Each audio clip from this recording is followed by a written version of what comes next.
A free key has been provided for this review. This does not affect my views of the game in any way. All opinions contained herein are mine and mine alone. In video games, offering players the option to play as a villain is nothing new, especially in RPGs where there's often separate good and evil endings to encourage multiple playthroughs. However, sometimes the focus on the game is specifically playing as a villain, outright making the evildoer the protagonist of the story. This allows them to do more with the theme. Wait, what? What do you mean Maleficent isn't the villain in the film? It's right in her name. Look, right here in the dictionary. Maleficent, working or productive of harm or evil. She's even the villain on the cover of Disney's Villainous. What do you mean? No. This is a game review, not a film review. I will set my rant aside for another time. Hello everyone, I'm Adam the Fanatic, also known as Mario Fanatic 15, and today we're going to be looking at Skul the Hero Slayer by Southpaw Games and Neowiz. Please keep in mind that this is an early access review, and as such, any information contained herein is subject to change.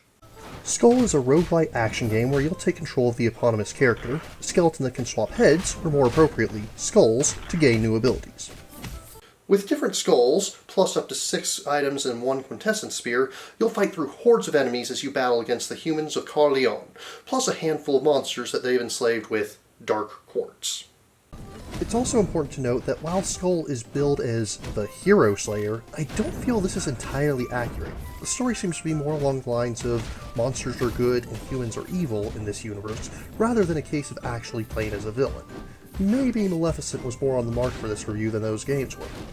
That being said, the plot here is very light. You'll typically only get dialogue before each boss fight, and there's really not much to go into here.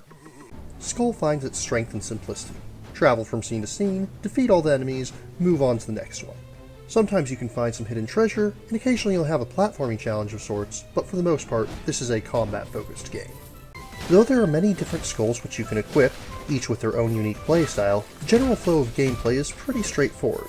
You have a standard attack, which generally can be chained together with a 2 or 3 attack combo. Additionally, you have a dash, which most of the time you can use twice consecutively. This can later be upgraded with invincibility frames, which is pretty much a necessity for advanced maneuvers later on. I don't have time to go into all the skulls. I'm not even sure I've seen all of them, but they have a wide variety there. Some are slow heavy hitters, others are swift but deal less damage. Some will modify your dash, perhaps giving you 1 long dash instead of 2 short ones, allowing you to damage enemies with it, or even letting you teleport instead. You'll also have 1 or 2 special skills depending on your current skull, and a given skull will have multiple skills that randomly come equipped to it. Some of my favorites include the Predator, which despite being a power skull is still quite swift. It is a heavy hitter since you can use its specials multiple times in rapid succession. Another I'm fond of is the Clown, which gives Skul some much needed range and is my preferred way of engaging the first boss. You'll also find a handful of skulls are very clear pop culture references, and some not so clear. Anyone can see the God of War and Ghost Rider references, but how many of you caught the Metal Slug references with the Mummy Skull? Makes me wonder if there's other subtle ones I'm missing. Leave a comment if you found it. There's some skulls I'm really not too fond of. The common skulls are meant to be weaker than the others, and it shows, but there's some which just don't fit my playstyle. The Bomber Skull I avoid at all costs, for example. But that's the beauty of a game like this. You have so many different options that will cater to various different playstyles. You'll restart your journey each time in the tower. At first, this place is pretty barren, with the only useful reason to stop here between attempts being the witch that can upgrade various stats in exchange for the dark quartz you've collected. As time goes on, you'll rescue other allies which will lend their aid to you in various ways. Along your journey, you'll sometimes come across shops. You don't carry gold over between runs, so spend it while you can. Every shop will have a single immediate use healing item and 3 equipable items for sale. Additionally, you may find a skull that can be swapped out in the middle platform, and a quintessence that can be purchased from the top right. There's also a platform in the top center, but I've never seen this used. I'm assuming this is something that's not yet implemented and will be included in a future build of the game. There are other ways to gain items. Sometimes you'll come across the quintessent Smith's son, and if you successfully protect him, he'll leave a single quintessence behind at random. Sometimes the game just decides to give you a treasure chest room for no reason at all. And whenever you defeat a boss, including mini-bosses, you'll find a chest awarded for your struggles. Speaking of bosses, you'll find that levels are divided into 3 sections. The first 2 sections will always contain one mini-boss fight, and the third section will just be that area's boss. Bosses are always fixed. No matter how many times you fight them, they'll always be the same, but they are pretty exciting fights. Mini-bosses, however, are randomized. In the first level, each encounter is against a single adventurer that belongs to a class of typical RPG fare. You have a ranger, a ninja, a wizard, etc. You also have this guy that I just can't figure out.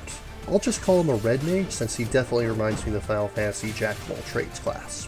They each have their own patterns to figure out, will sometimes quaff potions to heal themselves, and have this charge-up sequence for an ultimate attack that can be interrupted if you deal enough damage.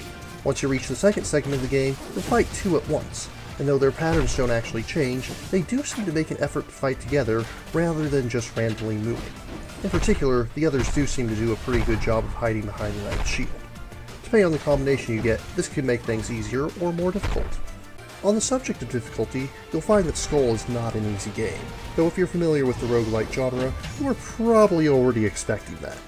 As of this review, I've managed to get through the first 2 bosses, and that has had me dying 20 times to finally get that far, and then dying again shortly after said boss fight.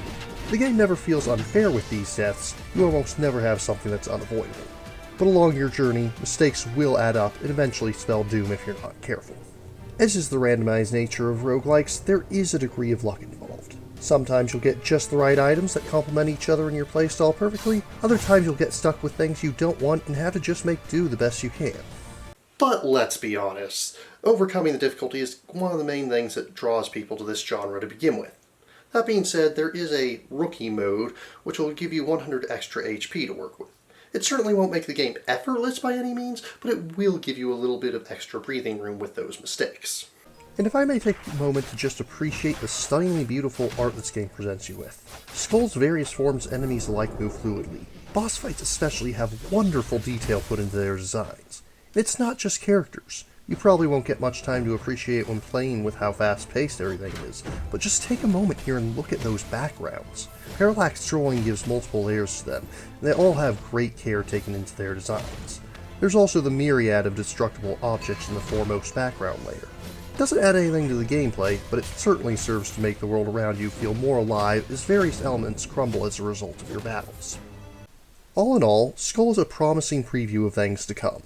As of the time of writing this script, Skul has been in early access for about a month, and it's being developed very actively. They've already released 5 patches, including bug fixes, balance tweaks, and even adding a few more skulls to the game. There's currently 3 chapters in the game, with the 4th and final one being slated for inclusion with the final release.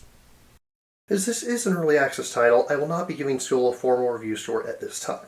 Although I recommend that you always be aware of the risk when purchasing a game that's still in development, I do feel that there's enough here to give the game a solid recommendation to the fans of roguelites and side-scrollers alike. While the game is not yet finished, what's here is very reassuring. You currently have 24 skulls, 3 playable chapters, smooth combat that rarely feels unfair, and a dev team that's already hard at work to squash those pesky bugs scurrying about. I can say without hesitation that I'm looking forward to seeing where this one goes. Thank you as always for watching my review. I hope you found it entertaining and informative. Please remember to like, share, and subscribe, and if you have any questions, remarks, or opposing points of view, please leave them in the comments down below. This review was commissioned by PC Game It. Many thanks to them for providing the key. Click on the link in the description below to read reviews and see gameplay clips from titles on Steam.